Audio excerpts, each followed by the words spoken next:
Okay, so I had a couple of really good comments on the initial AC repair video about the clutch not engaging, and I'm really curious to get back on that. One of the first things I want to do is to try to just put some force against the clutch itself. It's possible that the two faces have worn enough to where there's too much gap between them, and when the electromagnet pulls in, it's still not creating friction between them, but that you can still maybe put extra force from the outside to push it in further and make it engage. And if it does engage, then you know that's the problem. I hope that's the problem. If it's not, then it's very likely that the coil is bad in them, possibly. I mean, I showed ground all the way through it, so I don't know. I'm very hopeful, but I do want to try it at least. The only way I've found to come even close to being able to pry against the face of the compressor way down there, you know, and not be hitting this fan, which is going to be turning all the time, is to actually come in through the wheel well,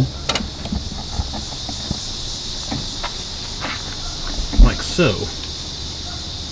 Now it looks like plastic, but it's actually got fasteners to some metal, I believe, and I might be able to just have just enough there to tap against it, but it might be a two-man job.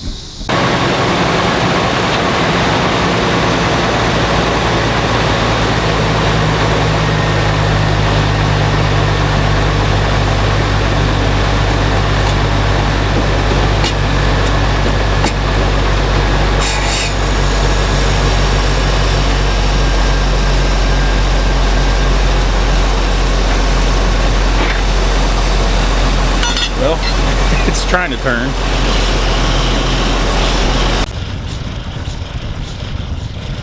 Might still be a little bit too much friction on it, or too much air gap, I think. But it's certainly trying. Okay, so I got the gauges hooked up. And I'm hitting 200, 240 until you hear that squeal. The squeal means that it's lost traction. It'll go for a while, be fine, and then it will. But I am at least getting some pressure out of it. It looks like the highest I've hit so far while it's running is 200.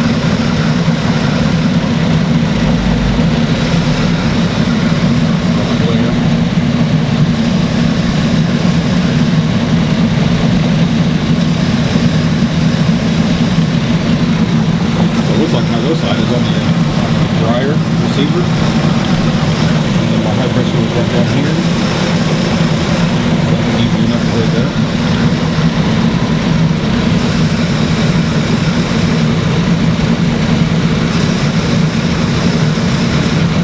But it looks like I might have functioning AC if I can just get the clutch to operate correctly. Well, I went back inside and turned off the AC. Give it a few seconds, turn it back on, came back out, and it wasn't running.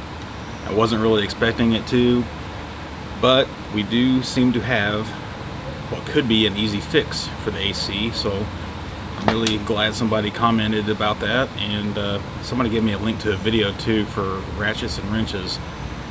Or no, let's see, it was something else. I forget. But it was to a link, South Main Auto, I think it was what it's called. And that guy did what I just was doing, except he had way better access to his compressor where he could just push on it. So what I think I'm going to try to do next is remove the cover, clean it up, see if there's any kind of a spacer washer in there that I can remove or change out for a thinner one, and maybe that will get us to the point where it can run all the time, and then we can check pressures on the refrigerator system. I'm assuming I'm going to have to add some, if not a lot. I don't really know, but we'll get to that in the next video.